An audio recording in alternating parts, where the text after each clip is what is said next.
بسم الله الرحمن الرحيم. الحمد لله رب العالمين، وأفضل الصلاة وأتم التسليم على سيدنا محمد وعلى آله وصحبه ومن تبعهم بإحسان إلى يوم الدين. اللهم لا علم لنا إلا ما علمتنا. اللهم علمنا ما ينفعنا وانفعنا بما علمتنا وزدنا علما وعملا متقبلا وفقها في الدين برحمتك يا أرحم الراحمين. اللهم لا سهل إلا ما جعلته سهلا وأنت تجعل الحزن العسير إذا شئت سهلا سهلا. اما بعد، کتاب کو شروع کرنے سے پہلے آئیے ہم سب مل کر مصنف علیہ الرحمہ کی روح کو سورہ فاتحہ کا ایصال ثواب پیش کرتے ہیں۔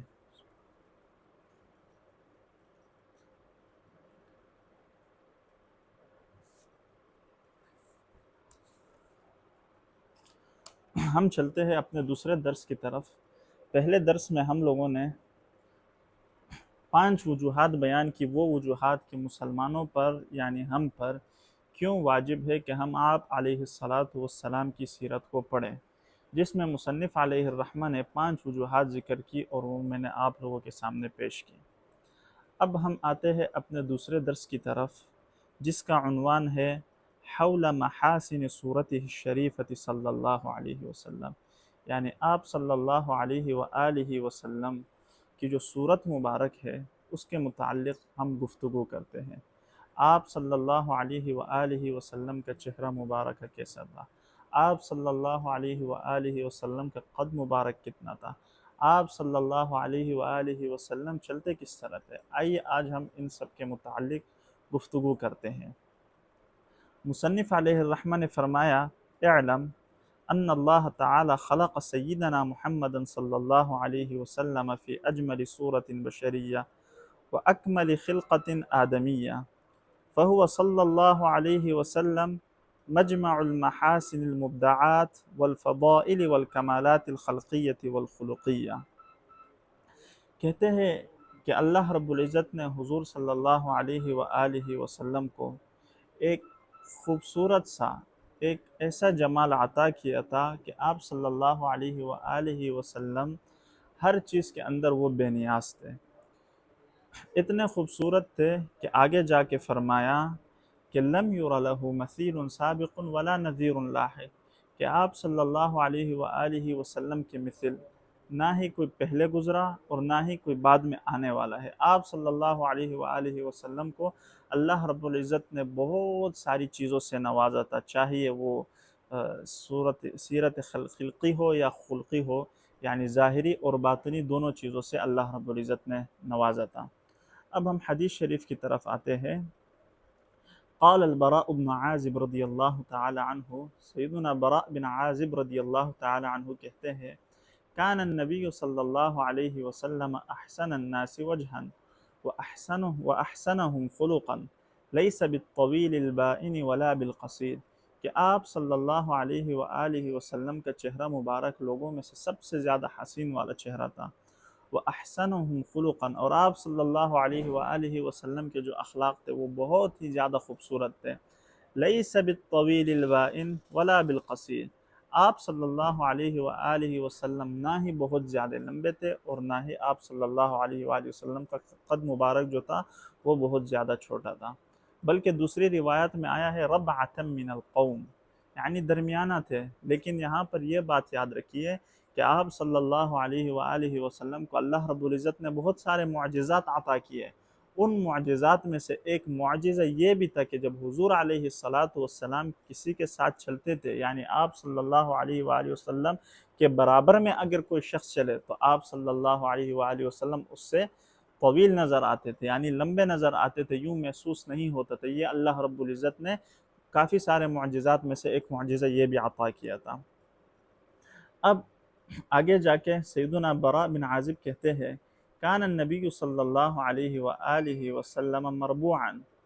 کہ حضور صلی اللہ علیہ وآلہ وسلم درمیانے تھے،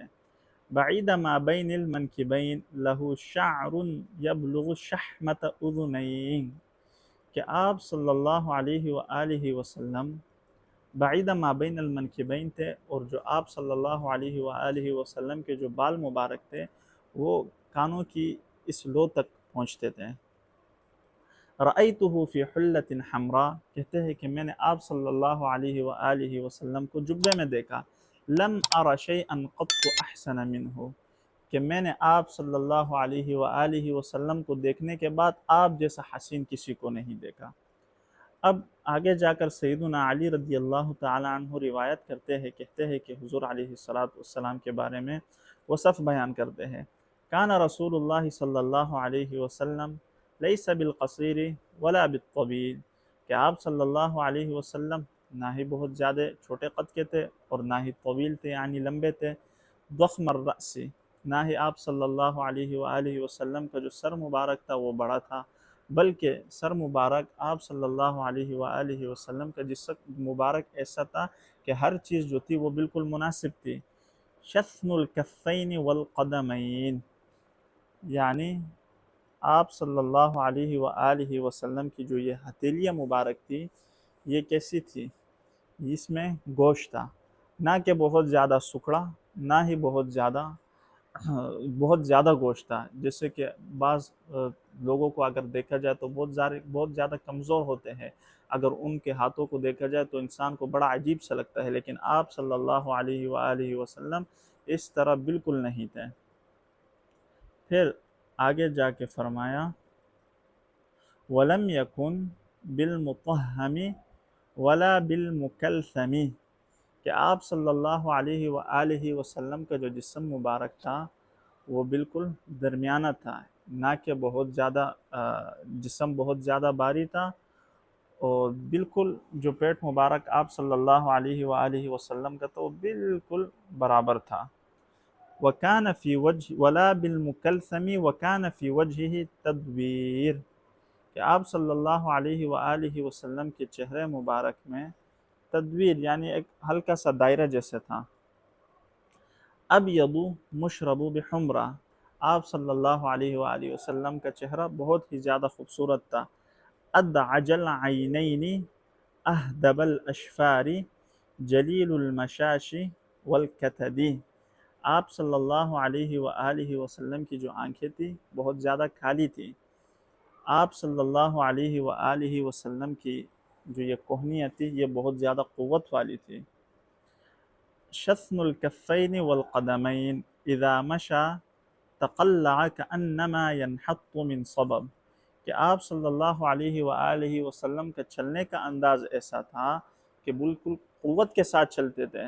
آپ صلی اللہ علیہ وآلہ وسلم جب ایک پیر رکھتے تھے جب دوسرا رکھتے تھے بہت ہی قوت کے ساتھ چلتے تھے۔ اب اگر کسی کو دیکھا جائے بعض لوگ ایسے چلتے ہیں جیسے کہ وہ لوگ بالکل مریض، آپ دور سے دیکھو گے چلنے کا انداز اس طرح ہوتا ہے کہ وہ کیا کر رہے ہوتے ہیں، ایسے لگتا ہے کہ ابھی مرنے والا ہے، کہ ابھی گر جائے گا، اتنے کمزور ہوتے ہیں، لیکن آپ صلی اللہ علیہ وآلہ وسلم اس طرح بالکل نہیں تھے، بالکل ہمت کے ساتھ چلتے تھے۔ وَإِذَا الْتَفَتَ الْتَفَتَ مَعًا، کہ حضور علیہ السلام سے اگر کوئی بندہ بات کرتا آپ صلی اللہ علیہ وآلہ وسلم اس کی بات سنتے اور اس کی طرف بالکل مڑ جاتے تھے، پورا بدن یوں کر لیتے تھے، نہ کہ بعض لوگوں کی طرح اگر آپ ان سے بات کرو تو وہ یوں کر کے آپ کو دیکھیں گے، صحیح سے رسپانس نہیں کریں گے، نہیں ایسا نہیں ہے، بلکہ مکمل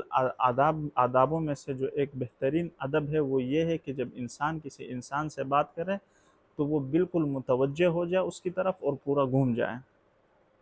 بین کتفیہ خاتم النبوۃ صلی اللہ علیہ وسلم وہو خاتم النبیین، آپ صلی اللہ علیہ وآلہ وسلم کے کندھوں کے درمیان ختم نبوت تھی، اور آپ صلی اللہ علیہ وآلہ وسلم آخری نبی ہے۔ آخری نبی سے مراد دوسرا کوئی نبی نہیں ہے، یعنی نبوت کا جو دروازہ ہے یہ بند ہو چکا ہے۔ اجود الناس صدرا، آپ صلی اللہ علیہ وآلہ وسلم کشادہ سینے کے تھے، اگر کوئی بات کرے تو خوشی سے سنتے، اگر کوئی کسی حاجت کے لیے آ جاتے تھے تو آپ صلی اللہ علیہ وآلہ وسلم اس کی وہ حاجت کو پورے کر دیتے تھے۔ وَأَصْدَقُ النَّاسِ لَہْجَةً، آپ صلی اللہ علیہ وآلہ وسلم کا جو کلام تھا وہ بہت فصیح و بلیغ کلام تھا کہ سننے والا جب اس کو سنے تو وہ بالکل آسانی سے سمجھ لے اس کو۔ وَأَلْيَنُهُمْ عَرِيكَةً، اور آپ صلی اللہ علیہ وآلہ وسلم کی جو باتیں تھیں، جو ان کے ساتھ بیٹھتے تھے، وہ یوں محسوس کرتے تھے کہ آپ صلی اللہ علیہ وآلہ وسلم بہت نرم ہے۔ اگر آپ صلی اللہ علیہ وآلہ وسلم سے بات کرتے یا صحابہ بات کرتے تو وہ آپ صلی اللہ علیہ وآلہ وسلم کو بہت نرم دل پاتے۔ وَأَكْرَمُهُمْ عِشْرَةً مَنْ رَآهُ بَدِيهَةً هَابَهُ، آپ صلی اللہ علیہ وآلہ وسلم کو اللہ رب العزت نے ایک ایسا رعب عطا کیا کہ پہلی دفعہ جب کوئی شخص آپ صلی اللہ علیہ وآلہ وسلم کو دیکھتا تو ہیبت ایسی طاری ہو جاتی اس بندے پر کہ وہ ڈر جاتا۔ وَمَنْ خَالَطَهُ مَعْرِفَةً أَحَبَّهُ، اور جو آپ صلی اللہ علیہ وآلہ وسلم کی صحبت میں بیٹھ جاتا تھا، آپ صلی اللہ علیہ وآلہ وسلم کے فیوزات اور انوارات سے مستفیض ہوتا، اور جب وہ مخالطہ کرتا ان کے ساتھ، گل مل جاتا، تو اس کو بہت زیادہ وہ حضور علیہ السلام سے محبت کرتا۔ یقول ناعتہ لم ار قبلہ ولا بعدہ مثلہ،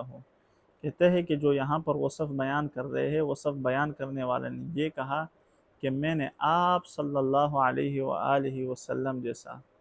نہ پہلے کبھی دیکھا اور نہ ہی بعد میں کوئی آپ صلی اللہ علیہ وآلہ وسلم جیسے آئے گا۔ اب پیارے بھائیوں، یہ جو چیزیں بیان کی کہ سیدنا براء بن عازب کہتے ہیں کہ میں نے آپ صلی اللہ علیہ وآلہ وسلم کے جسم مبارک پر جبہ دیکھا،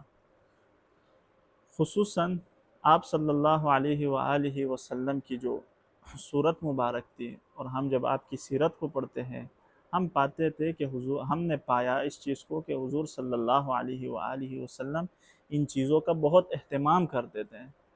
اور میری بھی اپنے ان بھائیوں سے گزارش ہے، خصوصاً ان لوگوں کے لیے جنہوں نے اسلام کا جھنڈا اٹھایا ہوا ہے، وہ اپنے مظہر کو، اپنی جو صورت ہے اس کو اچھا تر بنائیں۔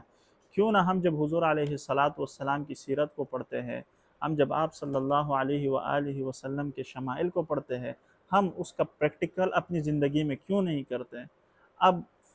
ایک بندہ آئے گا کہے گا اس کے پاس تو سب کچھ ہے، لیکن وہ کہے گا کہ میں بہت زیادہ زاہد ہوں، مجھے یہ چیزیں پسند نہیں ہے۔ نہیں بھائی، اگر آپ کو اللہ رب العزت نے استطاعت دی ہے، مال و اموال سے نوازا ہے، تو آپ اس کو خرچ کرو اپنی ذات کے اوپر، یعنی کپڑے اچھے پہنو، امامہ اچھا پہنو، جو ضروریات پہننے والی جو چیزیں ہیں ان کو تو کم سے کم اچھا رکھو۔ اب آخر میں ہم اپنی گفتگو کو ختم کرتے ہیں کہ بیہقی نے اس کو روایت کیا ہے اپنی کتاب کے اندر کہ ان رسول اللہ صلی اللہ علیہ وسلم لیلۃ ہاجر من مکہ الی المدینہ، کہ آپ صلی اللہ علیہ وآلہ وسلم نے ہجرت کی مکے سے مدینہ کی طرف، ہوا و ابو بکر و عامر بن فہیرہ و عبداللہ بن اریقط اللیثی، کہ آپ صلی اللہ علیہ وسلم، سیدنا ابو بکر الصدیق، سیدنا عامر بن فہیرہ اور عبداللہ بن اریقط، یہ تین لوگ حضور علیہ السلام کے ساتھ تھے۔ فمروا بخیمۃ ام معبد، تو ان کا گزر ہوا ام معبد کے خیمے سے۔ یہ ام معبد جو ہے اس کا نام ہے عاتکہ بنت خالد الخزاعیہ، وکانت ام معبد امرأة برزہ، اور ام معبد جو تھی یہ ایسی عورت تھی، یعنی قویہ عورت تھی، تحتبی وتجلس بفناء الخیمہ فتطعم وتسقی من یمر بها، کہتی ہے، کہا کہ ام معبد جو ہے یہ اپنے خیمہ کے ساتھ بیٹھا کرتی تھی، اور جو کوئی بھی اس خیمے سے گزرے تو وہ اس کو سیراب بھی کرتی تھی، کھلاتی بھی تھی، پلاتی بھی تھی۔ پھر سوال کیا حضور علیہ السلام نے اپنے صحابہ کے ہمراہ کہ هل عندها لحم او لبن یشترونه منها، کہ کیا اس ام معبد کے پاس گوشت ہو یا دودھ ہو کہ ہم اس کو خریدیں؟ فلم یجدوا عندها شیئا من ذلك، تو ام معبد کے پاس کچھ نہ پایا۔ وقالت واللہ لو كان عندنا شیء ما اعوزناکم القرا، ای ما احوجناکم بل كنا نضیفکم، وان القوم مرملون مسنتون۔ ام معبد کہتی ہے کہ اللہ کی قسم اگر ہمارے پاس کوئی چیز ہوتی تو ہم آپ کو ضیافت یعنی ہم آپ کی مہمان نوازی کر لیتے، ہم آپ سے اس کے پیسے نہیں لیتے، لیکن یہ جو سال ہے یہ قحط سالی کا سال ہے۔ فنظر رسول اللہ صلی اللہ علیہ وسلم فإذا شاة في كسر أي جانب خیمتها فقال ما هذه الشاة یا معبد۔ تو آپ صلی اللہ علیہ وآلہ وسلم نے ایک بکری کی طرف دیکھا جو کہ خیمہ کے برابر میں تھی۔ آپ صلی اللہ علیہ وسلم نے کہا کہ اے معبد یہ کون سی بکری ہے، کہ یہ کیا ہے؟ فقالت شاة خلفها الجہد عن الغنم، کہتی ہے کہ یہ ایسی بکریاں ہے جو اپنے ریوڑ کے ساتھ نہیں چلی، کیونکہ یہ بہت ہی زیادہ ضعیف ہے، کمزور ہے۔ آپ صلی اللہ علیہ وسلم نے ارشاد فرمایا فَهَلْ فِيهَا مِن لَبَنٍ، کیا اس میں دودھ ہے؟ فقالت ہی اجہد ای اضعف من ذالک، آپ نے کہا کہ نہیں یہ بہت ہی ضعیف ہے، اس میں کچھ بھی نہیں ہے۔ تو آپ صلی اللہ علیہ وسلم نے ارشاد فرمایا اتأذنین لی ان احلبها، کیا آپ مجھے اس بات کی اجازت دیتے ہو کہ میں اس سے دودھ نکالوں؟ فقالت ان کان بها حلب فاحلبها، اگر اس میں دودھ ہے تو آپ اس سے دودھ نکال لیں۔ دوسری روایت میں ہے قالت نعم بأبی انت و امی ان رأیت بها حلبا فاحلبها، دوسری روایت میں آتا ہے کہ جی ہاں میرے ماں باپ آپ پر فدا ہو یا رسول اللہ صلی اللہ علیہ وسلم، اگر آپ اس میں دودھ دیکھتے ہو تو بے شک آپ اس سے دودھ نکال لیں۔ فدعا رسول اللہ صلی اللہ علیہ وسلم بالشاة فمسحها وذكر اسم الله ومسح ضرعها وفي روایت ظهرها وذكر اسم اللہ، کہتے ہیں کہ آپ صلی اللہ علیہ وآلہ وسلم نے اس بکری کو بلایا، جب بکری آئی تو آپ صلی اللہ علیہ وآلہ وسلم نے یوں مسح کیا، اس کے اوپر اپنا ہاتھ مبارک یوں پھیرا اور اللہ رب العزت کا نام لیا۔ اور دوسری روایت میں آتا ہے کہ آپ صلی اللہ علیہ وسلم نے اس کی پیٹھ پر ہاتھ مارا اور اللہ رب العزت کا نام لیا۔ ودعا بإناء، اور کہا کہ ایک بڑا برتن لے آؤ جس میں یہ جو میرے ساتھ جماعت آئی ہوئی ہے یہ سارے اس سے دودھ تناول کر لیں۔ پھر آگے جا کے فرمایا یشبع الجماع حتی یریضوا وتفاجت واجترت وفی روایت وضرت فحلب فیہا ثجا، کہتے ہیں کہ آپ صلی اللہ علیہ وآلہ وسلم نے جب اپنا ہاتھ مبارک پھیرا تو اس بکری نے اپنی ٹھانگیں کھول لی اور خوب بہت زیادہ جو ہے اس سے دودھ نکلنا شروع ہو گیا، یہاں تک کہ وہ جو برتن تھا وہ بھر گیا۔ فسقى معبد وسقى اصحابه فشربوا عللا بعد نہل، اور معبد نے سب کو سیراب کیا اور حضور علیہ السلام کے جو اصحاب تھے ساتھ میں، جو دوست ساتھی تھے، ان کو بھی سیراب کیا۔ عللا بعد نہل، اس سے مراد یہ ہے، نہل کہتے ہیں کہ بندہ اول الشرب یعنی پہلا پینے والا، اور عللا کہتے ہیں کہ آخر میں جس نے پی لیا ہو۔ حتی اذا رووا شرب صلی اللہ علیہ وسلم آخرهم وقال ساق القوم آخرهم شربا، جب آپ صلی اللہ علیہ وآلہ وسلم کے اصحاب سیراب ہو گئے تو آخر میں آپ صلی اللہ علیہ وآلہ وسلم نے خود دودھ پیا۔ پھر قصہ جو ہے وہ آگے کافی زیادہ طویل ہے، ہم اپنے اس درس کو اس آج کے اختتام پر لے کے جاتے ہیں اور انشاءاللہ اگلے سیشن میں ہم اس کو یہاں سے آگے جاری رکھیں گے۔ والحمدللہ رب العالمین۔